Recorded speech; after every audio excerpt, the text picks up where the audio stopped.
right, so this is step one of the pesto sauce. We've got the margarita sauce simmering on the stove, and this is for our second pizza. That was 3 cloves of garlic that I popped in the food processor before starting with the rest of the ingredients.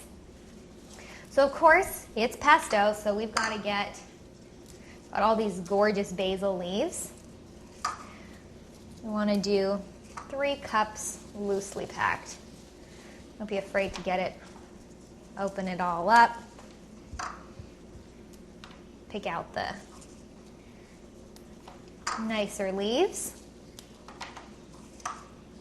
And pesto, you can of course use for more than pizza.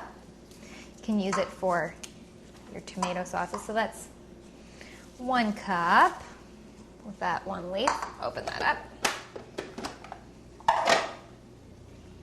I'm just using this small attachment. You could use a larger size Cuisinart as well if you wanted.